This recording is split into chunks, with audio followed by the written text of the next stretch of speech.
Quartier des Trois Veuves. Il faisait chaud dehors. Sur le parking, le bitume surchauffait, et le dresseur observait les clients, qui prenaient un caddie vide et rentraient, ou sortaient, maladroits, avec leur chariot rempli. À l'intérieur, derrière les vitres fumées, pas de bruit de climatisation, mais simplement un léger souffle d'air frais qui régulait agréablement la pièce. Du bureau du directeur, du PDG de l'hypermarché, on voyait du petit salon attenant le parking comme un décor de cinéma. Pondieux, le comptable principal, un des plus anciens de la maison, était assis lui aussi et sirotait une citronnade bio. Grand, dans un costume coupé un peu trop large pour lui, il observait sans rien dire. Bien heureux aurait été celui qui aurait pu savoir à quoi il pensait, mais pourtant il pensait à quelque chose. Pondieux se rappelait à ce moment même les mots de l'ancien patron décédé voilà quelques années et qui avait dit à cette même place, dans ce même endroit: Vous voyez, messieurs, la raison pour laquelle j'ai réussi, c'est simplement parce que je n'ai pas seulement été intéressé par le succès, mais surtout de les satisfaire eux, de leur apporter ce qu'ils viennent chercher.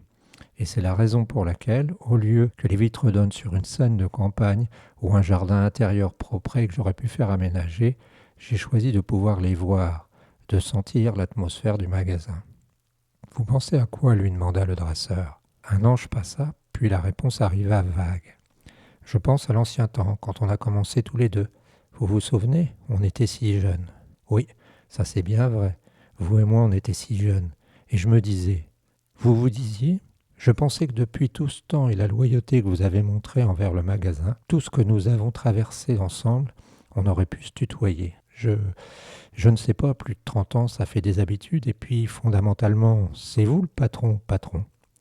Oui, 30 ans, ça en fait des matins d'ouverture et des soirs de clôture, et des années d'emmerdement, et de bons moments aussi tout de même parfois. Ça en fait du temps. Et dans quelques mois, ce sera la fin pour nous deux. T'as peur, toi? Bon Dieu remuait les rondelles de citron d'un geste consciencieux, comme tout ce qu'il faisait du reste d'ailleurs. Je ne sais pas. Vous, enfin, tu poses des questions bizarres ce matin. C'est que moi j'ai peur quelque part. La peur de ne plus savoir tellement quoi faire à ce moment-là, de tourner en rond comme un lion dans une cage, triste et vieux quand ce sera fini. Oui, il y a de ça moi aussi, mais je crois que je saurais m'habituer. Maintenant, je ne peux plus tellement dire que je travaille pour l'argent. Les enfants sont élevés et se débrouillent tout seuls. Les petits ont quitté le nid. Et puis, depuis que Stéphanie est partie, je ne fais plus que tondre la pelouse, ramasser des feuilles et couper tout ce qui pousse un peu à droite à gauche. Pour ce qui est de l'intérieur, la mère Marie se charge de tout pour le reste, et c'est très bien sans moi. Mais le samedi matin, alors, je donne un petit coup de main à l'épicerie solidaire. Tu sais, celle de la rue Saint-Jean. Ça me fait du bien. Je conduis des camionnettes pour faire le tour des commerces qui donnent leurs invendus, et je dois avouer que je m'y suis fait une famille. On boit le coup de rouge à 10 heures et on mange des sandwichs un peu secs, mais l'ambiance est bonne. Prolétaire, penseraient sans doute certains. Alors t'es un homme heureux. Heureux, je ne sais pas, mais au moins pas malheureux. Et c'est déjà ça, on fait aller. J'entendais à la radio l'autre jour un philosophe célèbre qui disait que le bonheur c'était difficile à atteindre, voire impossible, mais que déjà si on n'avait pas l'esprit distrait par des problèmes graves, alors ça y ressemblait un peu. Et je suis assez d'accord avec lui. Par correction, Pondieux ne cherchait pas à trop continuer. Il avait toujours gardé une certaine distance avec son patron, et c'est ce que Pierre le dresseur appréciait. Il le savait. Il savait écouter, mais pas répéter quand le boss avait un petit coup de mou, et il était évident que c'était le cas en l'occurrence. Dans mon cas, j'ai réussi tout ce que j'ai entrepris, ou presque sur le plan professionnel. De ce côté-là, carton plein. Il y en a qui ne parviennent même pas à décoller. Mais ça n'a pas été mon cas, jamais. Je crois que professionnellement, j'ai presque tout réussi. Je suis arrivé ici aux fruits et légumes un jour, à 16 ans, et j'ai grimpé un à un tous les échelons à la loyale, jusqu'à la direction. Un beau parcours pour quelqu'un qui venait du quartier des Trois Veuves. Un beau parcours pour quelqu'un qui avait un père livreur et ivrogne. Très beau parcours en effet. Très beau parcours. Mais depuis quelque temps, et alors que tout m'a réussi, que rien ne me manque, je me sens à la fois vide et terriblement fatigué. Comme si j'avais 100 ans. Oui, c'est ça, pour résumer les choses. Comme si j'avais 100 ans. L'autre ne répondit pas.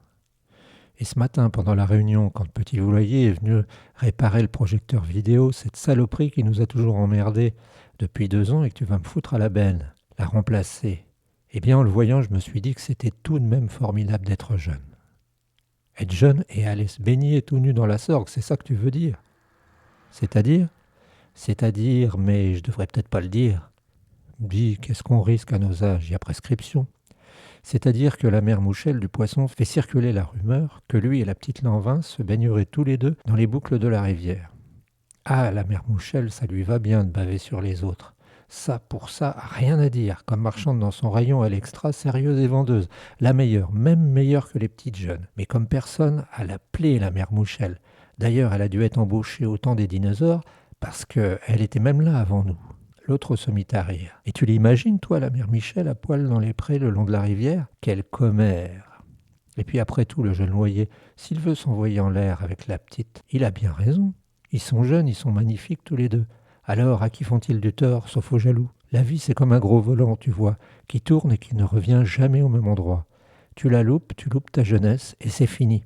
Tu te retrouves vieux et usé. Pas faux, en effet. Et toi, tu n'as jamais pensé à te remarier? Ça fait plus 6 ans maintenant, je me rappelle ça exactement, parce que c'était au moment où on a emménagé dans le quartier de Beaulieu. Nouveau sourire. Enfin, ce que j'en dis, moi...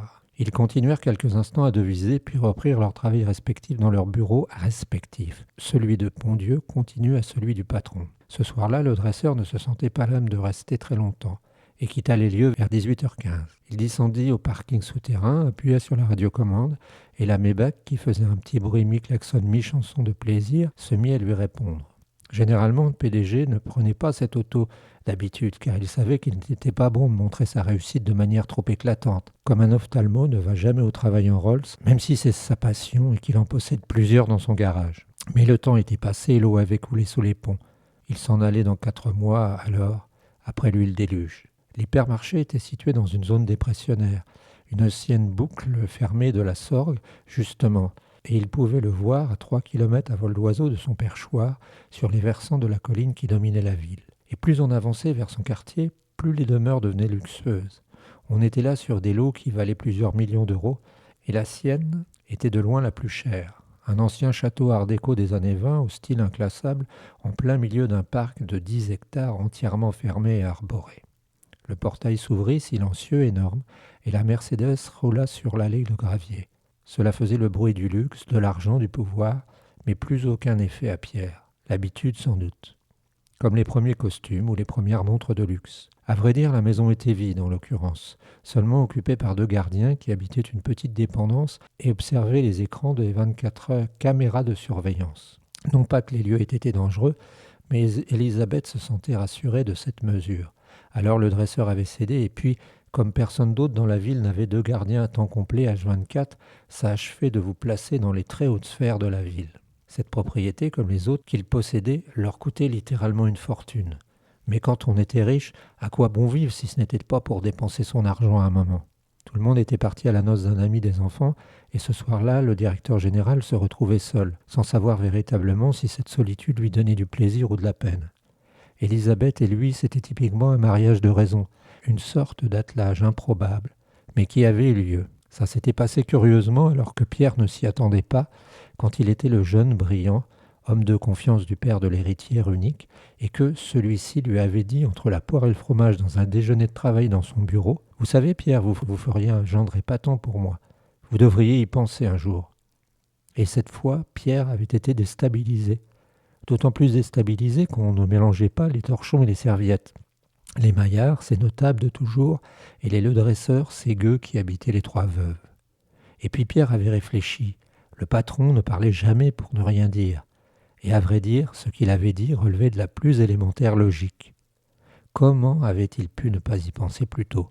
Elisabeth faisait partie d'une branche morte et affaiblie, et il fallait du sang neuf à cet embranchement. Certes, Pierre venait du peuple, mais il avait montré depuis 2 décennies une loyauté totale au clan et avait accompli professionnellement des prodiges. C'était comme cela depuis qu'il s'était découvert une vocation dans le magasin. Il lui suffisait de faire le tour de la boutique le matin pour, rien qu'en voyant les visages des employés, savoir instinctivement lequel n'était pas fiable et aller le trahir. Il lui suffisait de lire les comptes de la journée d'un air distrait pour que, sans que personne ne puisse l'expliquer, ses yeux se fixent sur le détail que personne n'avait vu et qui changeait tout dans la comptabilité. Certes, il n'était ni beau, ni cultivé, et encore moins riche et amusant à vivre. Mais il avait cette vitalité, cette force dont les Maillards savaient qu'ils avaient besoin, par instinct, sans même faire de calculs compliqués. Et ça avait marché sans même qu'un mot ne fût dit. Le jeune prodige, pauvre, s'était rapproché des employeurs, avait assisté à quelques dîners, au début avec plusieurs personnes, puis seulement avec le vieux couple et Élisabeth. Et un jour, logiquement, il avait fait sa demande, qui avait été acceptée. Pour le dresseur, ce mariage n'était pas une aubaine. Il était inespéré.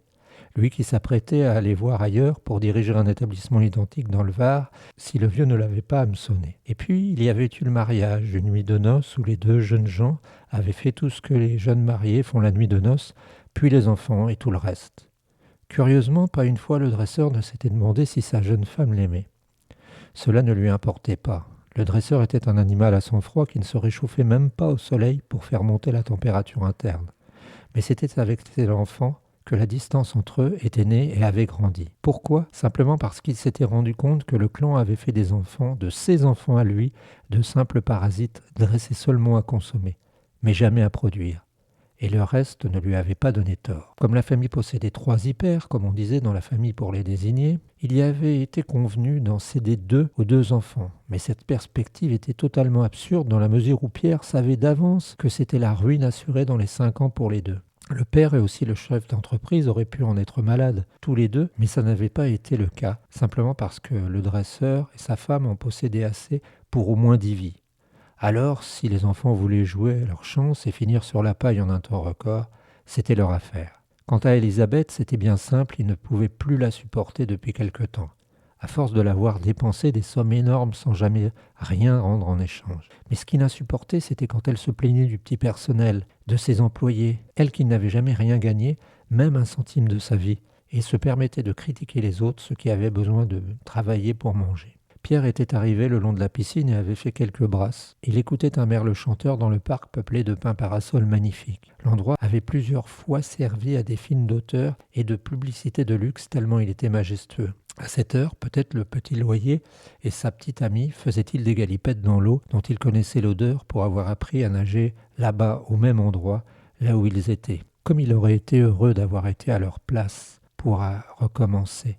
Peut-être pas de la même manière, mais pour tout recommencer. Comme il aurait aimé avoir été à leur place sur le bord de la rivière, à 2 plutôt que seuls, et vieux à Beaulieu, sans véritable perspective d'avenir.